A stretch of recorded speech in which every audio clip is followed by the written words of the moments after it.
The rise and fall of Kodak, the company that invented the future and killed it.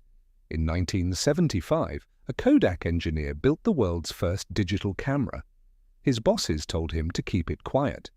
At the time, Kodak controlled nearly 90% of film sales in the United States. They were photography, and then they destroyed themselves. This is how Kodak invented the future and refused to live in it. For most of the 20th century, Kodak was unstoppable. If you took a photo, chances are it was on Kodak film. Their business model was brilliant. Sell cheap cameras, make massive profits from film and photo processing. It was recurring revenue before subscriptions existed. Every birthday, every wedding, every vacation, Kodak got paid. By the 1990s, Kodak employed over 140,000 people and was worth tens of billions. They weren't just a company, they were an American icon. In 1975, engineer Steven Sasson created something revolutionary, a camera that didn't use film. It captured images digitally. The first image took 23 seconds to record. It was primitive, but it worked. Management's reaction? Interesting, but dangerous. Digital photography threatened Kodak's entire profit engine, film sales. Executives feared cannibalizing their own empire, so they slowed development. And that hesitation would cost them everything.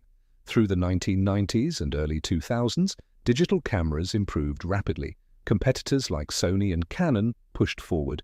Consumers loved instant image previews, no film costs, easy computer uploads. Kodak tried to adapt. They released digital cameras, but here's the problem. They were competing in hardware, with thin margins. They had built a business around high-margin consumables. Digital destroyed that model.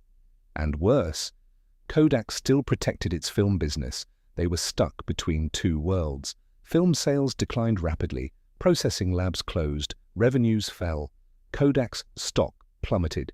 In 2012, Kodak filed for bankruptcy.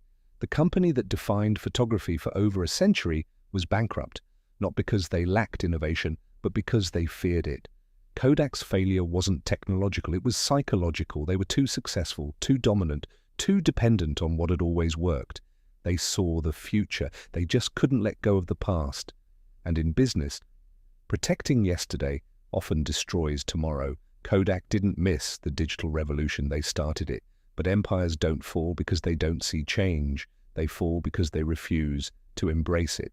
This is Empire Explained, where we break down the rise, the power, and the collapse of the world's greatest empires. Subscribe for the next story.